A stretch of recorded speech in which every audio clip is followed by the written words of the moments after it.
Well, there are some funny squiggly square boxes showing up on signs and in magazines and, well, just about everywhere.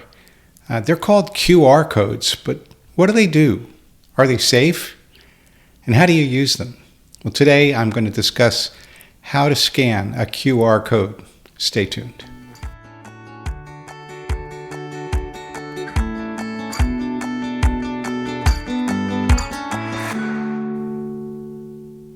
Well, this is Tech Tips for Seniors, a show with tips for seniors, or anyone really, on how to better use technology such as smartphones and computers in your daily lives. And I'm your host, Bruce Ciotta. Today's show is on how to scan a QR code. So I was in Fry's, our local supermarket here, just last night, picking up a prescription for a medication that I needed. And when I was there, standing in line on the window to the pickup, there it was, one of those QR codes, one of those boxes, those squiggly line boxes. And it said on a sign right next to it, how to get a vaccine today. And so, what are QR codes?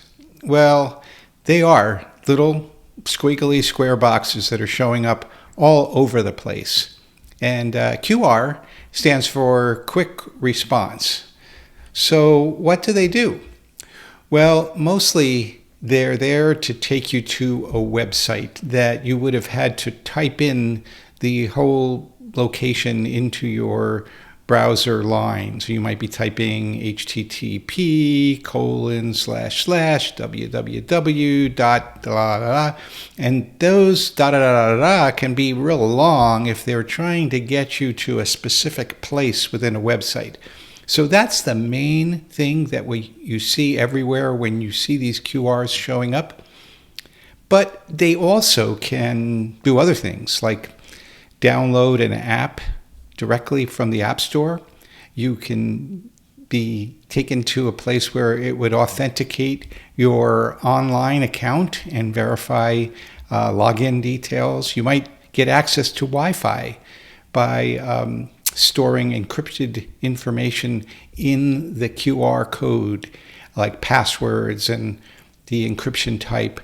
And it also can be used to send and receive payment information. So they're very versatile little codes. Think of barcodes that you've seen on products for decades now, which help the supermarket to scan the item and allow you to get charged appropriately for the current price of that. Well, QR codes are like barcodes on steroids. They're big and they have a lot of information on them. So you might ask the question, are they safe? Can I just go around scanning all the QR codes that I see to just see what happens? Well, let me just say, be careful. Know the source of the QR code and be cognizant of what it might be representing. For example, I could create a QR code that could be programmed to do all sorts of things and just put it out there, and some people might be tempted to scan it. So watch out for that. But if you're in a local store or you're in a location where you know the reputability of the place where you're at or the place where the QR code is located, maybe someone handed you a business card that you know, you could use that QR code, and it's very helpful to be able to take you directly to the website. So how do you do that? Well, most phones have the capability of reading QR codes directly from the camera app that you have in the smartphone. Now, some Android phones, very few, but some, do require you to have a separate QR code scanning app, but that's not the case with most. And frankly, it's very easy to do. I know it seems intimidating, but I'm going to show you how to do that on an iPhone, and as usual, add a link in the show notes for Android and how to do it.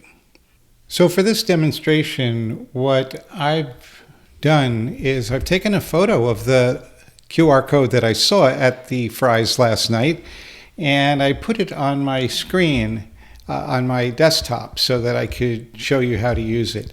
So for today, what I'm going to have you do is first go over to your camera app and just open up the camera. I'm doing that right. I keep it on my desktop, so I'm clicking on the camera app. And then my camera is now pointing at my desktop. And you can see that I've got the sign, a picture of the sign. And the sign says, ready to get a vaccine today. And it says, scan the QR code to fill out your information and we'll get started right away. Now, if you look at the QR code, you'll see that my camera has some yellow lines, a box that it's focusing on the QR code, and it's read the information that's on that QR code. It's like a barcode, but it's more sophisticated. And when it reads it, it determines that the way to use this is going to be to get you to friesfood.com. Now, how do I know that? If I look below the QR code down here, I'll see this yellow pill box shaped item, and there I see friesfood.com entered. So I know that the QR code is going to take me to friesfood.com. At least that's the way it's representing it. I trust this because I took it at the Fry's, and I see that the Fry's pharmacy has the sign in their window, so that's what I'm going to click on. So you go down to the yellow box and you just click on the box.